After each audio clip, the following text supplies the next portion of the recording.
স্নিগ্ধবিষ লেখিকা সানজিদা আক্তার মনি পর্ব ৩।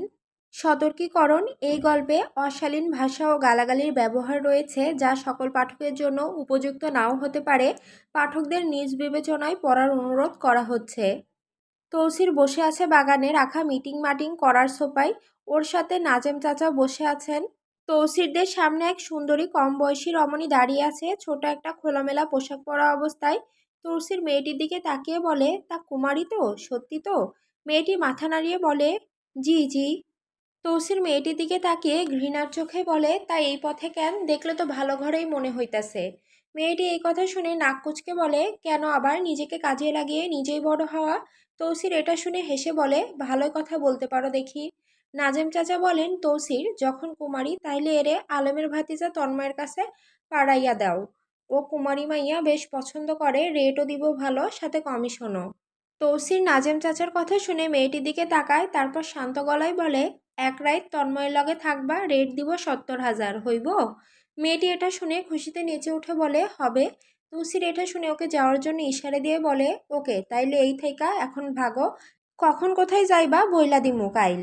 কিন্তু মেয়েটি যায় না। মেয়েটি তৌসিরের দিকে এগিয়ে এসে ফিসফিসিয়ে বলে, কিন্তু আমি যে নিজের সবটুকু আগে আপনাকে দিতে চাই নেতা সাহেব। এ বলেই মেয়েটি তৌসিরের দিকে নিজের হাত ছোঁয়ার জন্য বাড়ায়। তৌসিরের মেজাজ তুঙ্গে উঠে যায়। তৌসির সিটকে সরে গিয়ে রুক্ষ গলায় বলে, দূর মাগি, সুইস না আমারে, আমি বিবাহিত।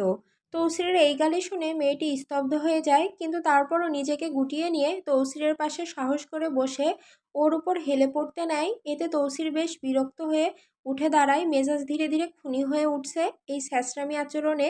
তৌসির উঠে গিয়ে মেয়েটির দিকে তাকিয়ে বলে, দেখ তুই দেহ ব্যবসা করবি কর, কিন্তু এগুলো আমার লগে না, আমার নির্ধারণ করা লোকের লগে। যা এন থাইকা ভাগ মাগি। মেয়েটি এতে প্রচণ্ড রেগে যায়। এমন অপমান সহ্য করার মতো তো আর নয়। মেয়েটি তৌসিরের পাঞ্জাবি ধরে আলতো টেনে ইনিয়ে বিনিয়ে বলে, কি হয়েছে বিবাহিত? আমার সমস্যা নাই, আপনি আমাতে মিশতে পারেন। এই উক্ত বিষয়গুলো নাজহার উপর থেকে দেখছে, সব শুনছেও, তবে অবাক হচ্ছে না, কারণ এদের নোংরামি সম্পর্কে নাজহার যথেষ্ট ধারণা আছে।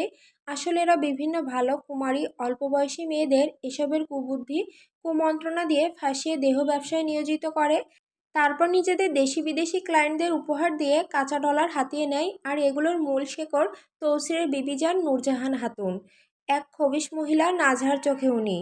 তৌসির মেয়েটির এমন ছ্যাঁচড়ামি দেখে কিছু সময় মেয়েটির দিকে তাকিয়ে রয়, তারপর এক ঝটকায় কোমরে গোজা পিস্তল বের করে টাস করে মেয়েটির কপাল বরাবর একটা বুলেট ঢুকিয়ে দেয়। টাস করে উঠে পুরো বাড়ির উঠোন। তারপর আবারও নীরব হয়ে যায়। মেয়েটির মাথা থেকে গড়গড়িয়ে রক্ত ঝরতে থাকে। মেয়েটি টাস করে লুটিয়ে পড়ে। তৌসিরের এই কাণ্ড দেখে নাজেম চাচা বিরক্ত হয়ে বলেন, শাওয়ার, রাগ সামলাইতে পারস না? এখন ওই মাগিরে মাইরা ফেললি, এখন ওই খানকির পোলারে কি দিবি? তৌসির পিস্তল সোফায় ছুঁড়ে মারতে মারতে তিক্ত সুরে বলে, লাশই দিয়া দাও, ওর তো দেহ দরকার, জিতা আর মরা দিয়া কি করব, তাজা আসে লাশ। এই বলে লুঙ্গি টাকনু দিয়ে বাড়ি মেরে তুলে দুই হাতে তুলে ধরে বাড়ির দিকে এগিয়ে যায়। পাঞ্জাবিতে রক্ত লেগেছে। রক্তের দিকে তাকিয়ে ভিতরে যেতে যেতে বলে, শাওয়ার এক জীবন মাইরি, যেদিকে যায় ওইদিকে গাদ্দারি। তৌসির এই নারীর ঝামেলায় বেশি থাকে না। এগুলো ওর বিবিজান আর নাজেম চাচা মিনহাজ মামাই সামলান। তবে মাঝে মধ্যে দু একজন ধরে ক্লায়েন্টের হাতে তুলে দেয়। নাজহা একদৃষ্টিতে মেয়েটির পড়ে যাওয়া লাশের দিকে তাকিয়ে আছে। কতটা অমানুষেরা! আজ নাজহার বাড়ির লোক কেউ আসেনি, আগামীকাল আসবে নাকি নাজহার মন বলে। না এলেই ভালো। আর নিজের বাপ চাচার মুখ দেখতে ইচ্ছে হয় না ওর। আজ তাদের স্বার্থপরতার নিরে ওর শ্যামপুরুষকে ও হারিয়েছে, চায় না আর ওদের মুখোমুখি হতে। নিজের শ্যামপুরুষকে না পাওয়ার যন্ত্রণায় নাজহা যতটা পুড়েছে, ততটাই পুড়ুক তারা, ততটাই কষ্টে জর্জরিত হোক তারা। নাজহা বেলকনিতে দাঁড়িয়ে এসব আওড়াচ্ছে। এ সময় তৌসির রুমে আসে। এসে নাজহা না দেখে বুঝে নেয় নাজহা বেলকনিতে আছে।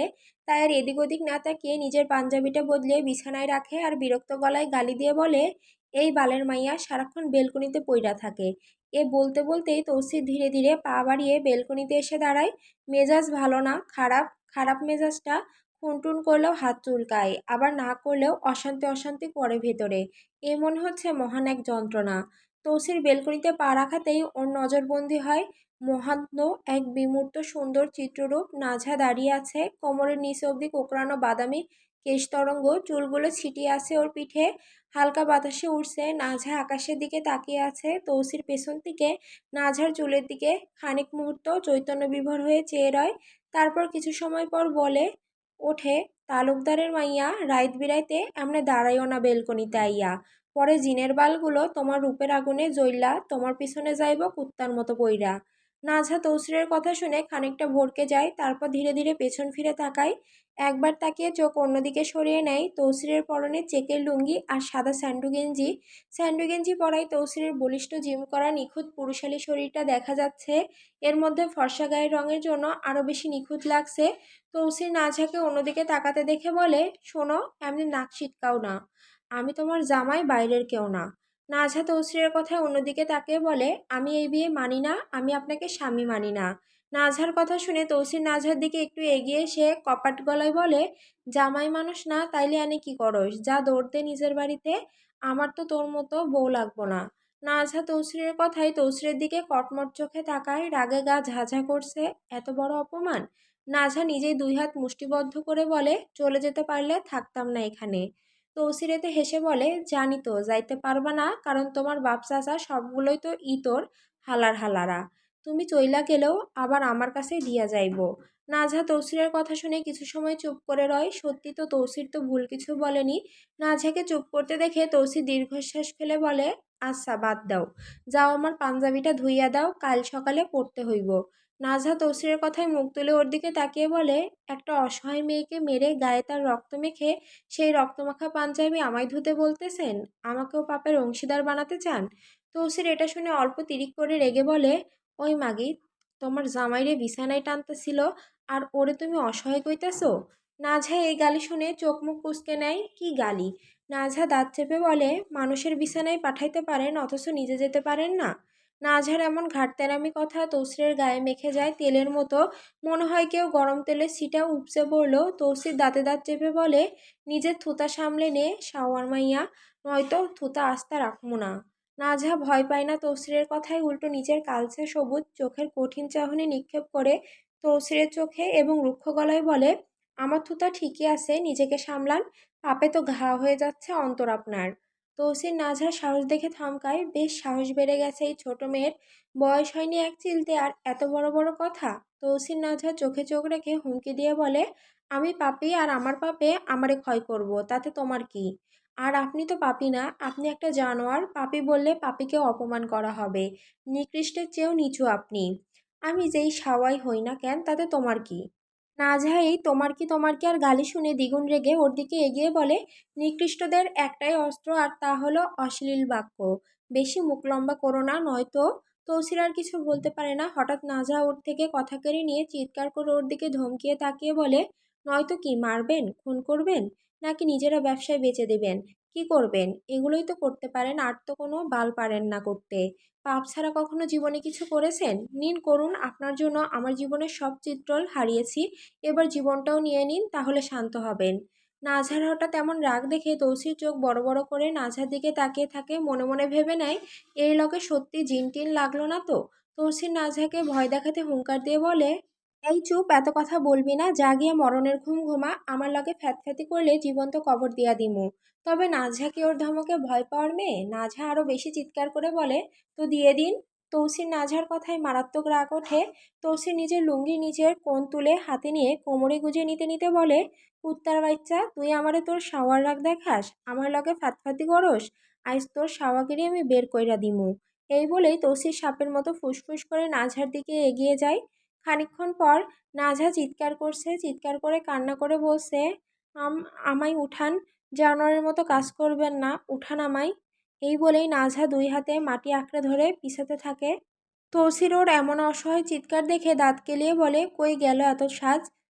আর দেখাবে সাজ? নাজহা ঢোক গিলে তৌসিরের দিকে তাকিয়ে বলে, না না, আর এমন করব না, আমায় তুলুন এখান থেকে, এই বলে ভয়ে চিৎকার করতে থাকে।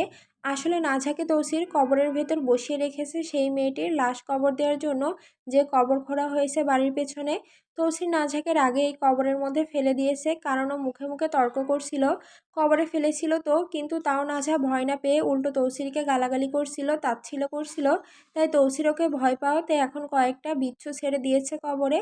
আর নাজহা ভয়ে মরছে। তৌসির কবরের পাশে দাঁড়িয়ে হাসতে হাসতে বুকে হাত গুজে নিতে নিতে বলে, তালুকদারের মাইয়া, তোমার শাওয়ার রাগ তোমার কাছেই রাখো, নয়তো নেক্সটে এমন কিছু হইলে সাপ ঝুলাই দিম গলায়। নাজেম চাচা আর মিনহাজ মামা তৌসিরে গালি দিয়ে বলেন, থাপড়ে দাঁত ফেলাইয়া দিমু, ওরে তাড়াতাড়ি তোল, বউরা রাগঝাপ করবেই, এগুলো সহ্য করতে হয়, এমন করলে সংসার করবি কেমনে? তৌসির বুক ভরে শ্বাস নিয়ে এক লাফে কবরে নামতে নামতে বলে, আর সংসার যেই লেদা বাচ্চা ঝুলাইছো গলায়, এর লগে সংসার করার বদলে তৃতীয় বিশ্বযুদ্ধ করণ লাগবো আমার। এই বলে গ্লাভস হতে বিচ্ছুগুলো হাতে নিয়ে উপরে অন্যদিকে ছুঁড়ে মারে। নাজহা এখন ভয়ে সিটিয়ে আছে। মিনহাজ মামা বলেন, তুই বৌমারে নিয়ে আয়, আমরা গেলাম। এই বলেই নাজেম চাচা আর মিনহাজ মামা চলে যেতে থাকেন।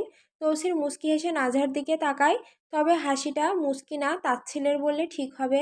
নাজহার দিকে তাকায় তৌসির, এক পলক তাকিয়ে চোখ ফিরিয়ে নেওয়ার জন্য চায়, কিন্তু বড় সাধ্য হয় না ফিরিয়ে নেওয়ার। নাজহার ফর্সা গালে অল্প মাটি লেগে আছে। নাজহার কুয়াশা মাখানো কালচে পান্নার মতো সবুজ চোখে তৌসির স্পষ্ট ছুঁয়ে যাওয়া ঘেন্নার চাহনি দেখতে পাচ্ছে। নাজহার তপ্ত কুসুমরাঙা রক্তিম অধরখানা রাগে কাঁপছে। মনে হচ্ছে অধরদ্বয় জোড়া গোলাপ কুসুমের খাঁচা। তৌসির নিজের নজরকে সামলাতে চোখ বুজে কিছু সময় বুক ভরে শ্বাস নেয়। তারপর চোখ খুলে নাজহার দিকে হাত বাড়িয়ে বলে, চলো উড়ো। কিন্তু নাজহা ওর হাত ধরে না, নিজেই ধীরে ধীরে উঠে দাঁড়ায়। উঠে দাঁড়িয়ে তৌসিরের দিকে রুক্ষ চোখে কিছু মুহূর্ত চেয়ে থেকে বলে, উপরে উঠুন যান, তারপর আমি উঠব। তৌসির নাজহার কথায় কিছু বলে না, চুপচাপ কবরের পাড়ে উঠে এক হাঁটু গিরে বসে নাজহার দিকে হাত বাড়ায়।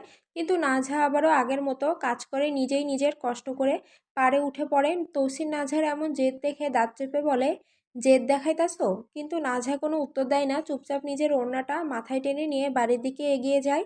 নাজহার এমন উগ্র স্বভাব দেখে তৌসির তপ্তশ্বাস ফেলে আসমানের দিকে তাকিয়ে বলে, তুমি এই কেমন ঝালমরিচ আমার কপালে জুটাইলা আল্লাহ। ঘড়ির কাঁটা ৩টায় এসে থেমেছে। চারপাশে একদম নিস্তব্ধ নিস্তব্ধ। কেবল মাঝে মধ্যে শোনা যাচ্ছে পেছনের ঝোপঝাড়ে ঝিঝি পোকার মৃদু স্বর। এমন সময় নাজহা দাঁড়িয়ে আছে বাড়ির পেছনের সেই কবরের কাছে। এত রাতে এখানে আসার একটাই কারণ, আর তা কি? তা হলো প্রতিশোধ। তৌসিরের কাছে তার ভাঙা আত্মসম্মানের যন্ত্রণা আর অসহায়ের প্রতিশোধ নেওয়া। ওর হাতে পড়া আছে তৌসিরের ফেলে রাখা ওই গ্লাভস, যা পরে তৌসির কবরে বিচ্ছু ছেড়েছিল। নাজহা কবরের চারপাশে নিঃশব্দে ঘুরে ঘুরে কিছু একটা খুঁজছে। অবশেষে ওর চোখ পড়ে এক কালচে রঙের বিচ্ছুর ওপর। সেই বিচ্ছুগুলোর মধ্যে একটা, যেগুলো দিয়ে তৌসির ওকে ভয় দেখিয়েছিল। তখনকার অপমানে রাগে রাতে ঘুম হয়নি ওর, তাই তো এসেছে এখানে। রাগে শরীরের চামড়া পুড়ে যাচ্ছে। অন্য সময় হলে হয়তো চিৎকার করে পালাতো ও, কিন্তু এখন ভয় পায় না। উল্টো নিঃশব্দে গ্লাভস পরা হাতে বিচ্ছুটিকে তুলে নেয়। নিজের হাতে নিজের ন্যায়ের অস্ত্র তুলে নিচ্ছে আর কি। তারপর চোরের মতো নিঃশব্দে বাড়ির ভেতর ঢোকে আবারও। পা টিপে টিপে এগিয়ে যায় নিজেদের ঘরের দিকে। রুমে এসে দেখে বিছানায় তৌসি নিশ্চিন্তে ঘুমাচ্ছে। চিত হয়ে নাজহা কয়েক মুহূর্ত চুপ করে দাঁড়িয়ে থাকে দরজার কাছে। তারপর ধীরে ধীরে বিছানার পাশে গিয়ে তৌসিরের দিকে তাকিয়ে ফিসফিস করে বলে, আমায় ভয় দেখাও, এবার দেখো আমার খেলা।